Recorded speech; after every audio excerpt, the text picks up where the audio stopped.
So, ang video po natin for today ay related po sa question na to. So, paano nga ba ang tamang pag-switch from Trust Pill to Dian 35? Pero bago ko po sagutin itong question na to, pag-usapan po muna natin kung paano to tamang i-take itong Trust Pill para in case na mapanood to ng mga interesado na bumili ng product na to, alam nila kung paano to tamang simulan, okay? Before switching to Dian 35 kasi importante talaga itong information na to. So, if interesado po kayo sa ating pa-Q&A in this video, please keep on watching.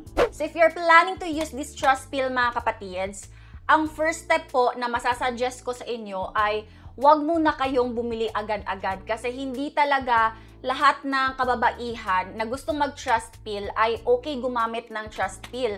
Kasi, for example mga kapatids, example ko po yung kapatid ko na bago lang po nagpa-advise sa kanyang OB-GYN kung anong bagay sa kanila na family planning. So, ang kapatid ko po, nasa mga around, yung weight niya, mga around 68 to 70, mga ganyan.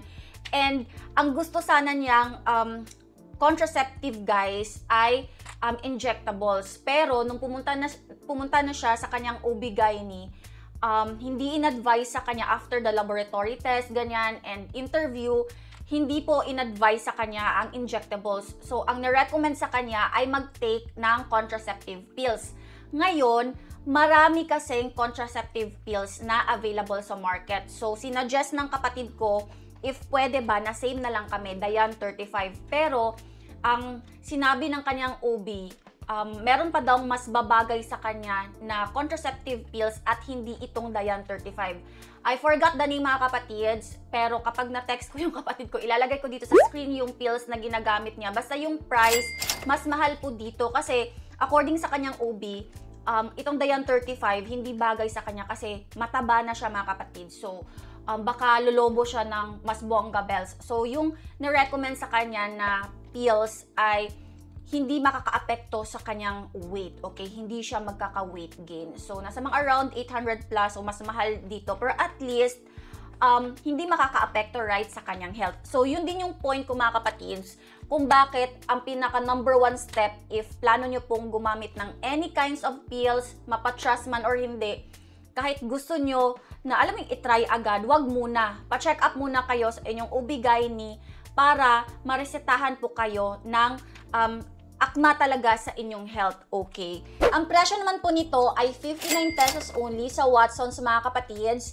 But you can also buy this one guys sa mga different pharmacies na andito sa Pilipinas. And then sa mga first timer po, sa mga interesadong bumili ng product na to, ganito po ang itsura ng kanyang packaging. Kulay pink mga kapatids, ito yung harap niya, tapos ito naman ang kanyang likod.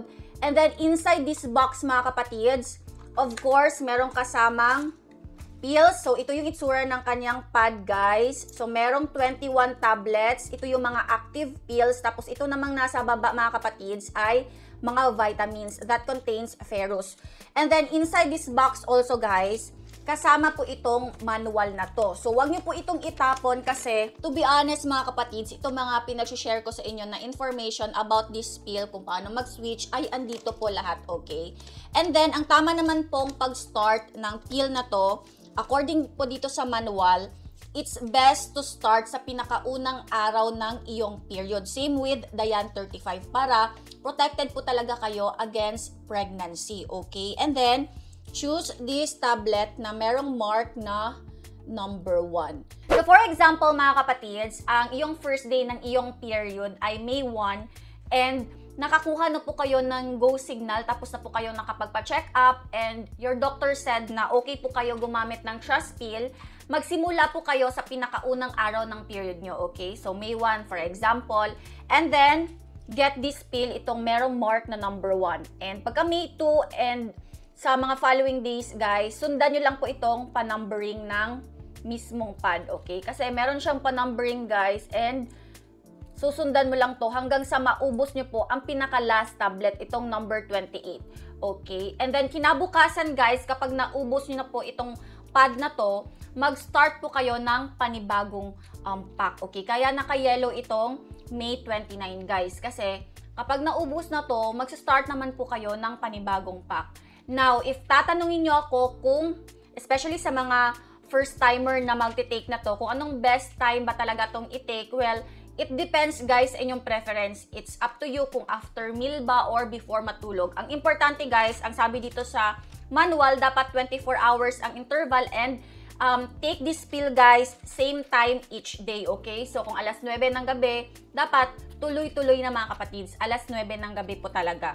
In addition guys, based po dito sa manual, ang sabi po dito, you'll expect your period while taking these brown pills or after taking the last brown pill, okay? And kung wala ka namang na-miss na pills and tama naman yung pag-start mo ng pag-take ng trust na pills and hindi ka pa dinatnan while taking these brown pills guys, alam mo yung nasa pang May 29 ka na, mag-start ka na ng new pack and hindi ka pa dinatnan, wag po kayong kabahan kung tama naman yung pag-start nyo and wala po kayong na-miss, okay? Kasi meron talagang ganyan na situations wherein delayed po ang ating period kahit naka-pills na po tayo. Okay, so yan po yung nakalagay dito sa manual guys, hindi ko po yan gawa-gawa lang. Now, dito po sa manual, merong other way mga kapatids kung saan pwede kayong mag-start any day sa pag-take ng trust pill as long as sure po kayo na hindi po kayo buntis, okay? Ang sabi dito guys, basahin ko.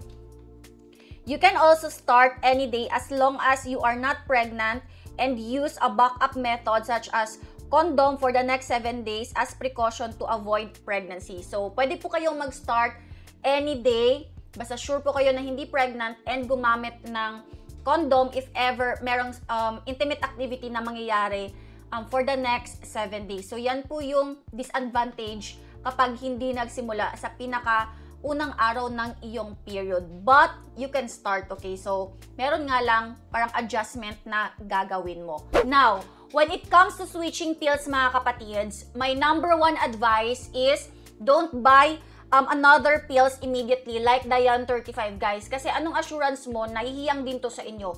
Instead, bumalik po kayo sa inyong OB and tell her guys na hindi po kayo nahiyang sa ginagamit nyo na pills like trust pill, okay? Kung naka-experience kayo ng pagsusuka or dumami ba yung tigyawat nyo, ayan, mag-complain na agad-agad kayo mga kapatids. Huwag nyo nang paabutin na alam mo yung dumami yung na-experience na side effects kasi baka di nyo nakayanin guys, especially kapag tigyawat, alam mo yung kumakalat talaga sa katawan mga kapatids. So yeah, that's my advice guys. And for example, na-recommend na to sa inyo itong Diane 35 na pwede nyo po itong i-try, ito po yung gawin nyo. Pero I know mga kapatids, nasasabihin din po ito ng inyong OB kasi kasali to sa consultation guys. Pero just in case na makalimutan nyo, I hope not. Ito po yung tamang procedure and present din po itong i-relay ko na information sa inyo dito po sa manual. So don't throw this away mga kapatids. For example, nasa kalagitnaan na po kayo, let's say pagka May 8, naka-experience na po kayo ng pagsusuka and paghihilo and nag-complain na po kayo kinabukasan pagka May 9 sa inyong doktor na hindi kayo nahiyang dito sa trust pill, ang gawin nyo po if ano bang tawag dito? If hindi pa kayo S-active, you can stop immediately. Okay, wala pong problema kasi hindi naman po kayo S-active so hindi po kayo mabubuntis and kung ano pa bang mangyayari. So stop immediately mga kapatids. But if you're S-active guys, dapat po natin ubusin muna itong lahat ng active pills, itong 21 na beige tablet, okay? Kapag andito na tayo sa pang-last, kinabukasan, switch na po tayo dito sa Diane 35, okay? Mag-start po tayo. So, no gap method. Huwag nyo na pong inumin itong mga ferrous, okay? Itong mga vitamins na nasa pinakababa, okay? So, very simple. Kaya in this sample calendar, mga kapatids, pagka May 22, nilagyan ko yan ng label na Start Diane 35 kasi no gap method ang gagawin, okay? So, from the last active pills, if meron na lang itong isang last active pills, kinabukasan, mag-start na kayo ng Diane 35. Now, when doing this, kapag nag-switch and no gap method ang finalo nyo guys, please expect na madedelay po ang inyong period. So, ang question ngayon, kailan kami magkaka-period ate kapag nag-switch? So, kapag naubos nyo na mga kapatids, ang entire pills na Diane 35, for example, June 12 na, June 11 rather, and pinaka-last tablet na ng Diane 35, kinabukasan, pagka June 12 to 18, mag 7 days break po kayo. And within 7 days break, guys, please expect your period, okay? And then, pagka 8th day, pagka June 19, ayan, pwede na kayong mag-start ng Dayan 35 if you want, okay? The other way naman, mga kapatid, sa pag-switch from Trust Pill to Dayan 35, antayin nyo po ang pinakaunang araw ng iyong period. In this way, guys, hindi po kayo, alam mo, feeling bloated since na wala po kayong ini-skip na menstrual bleeding days, okay?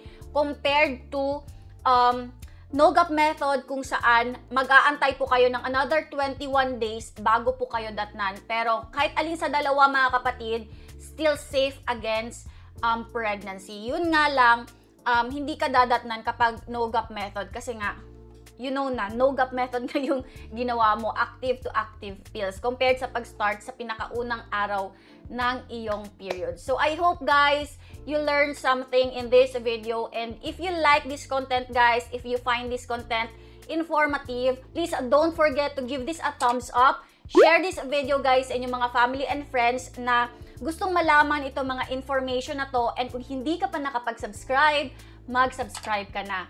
Thanks for watching this video, guys, and I'll see you on the next one. Bye!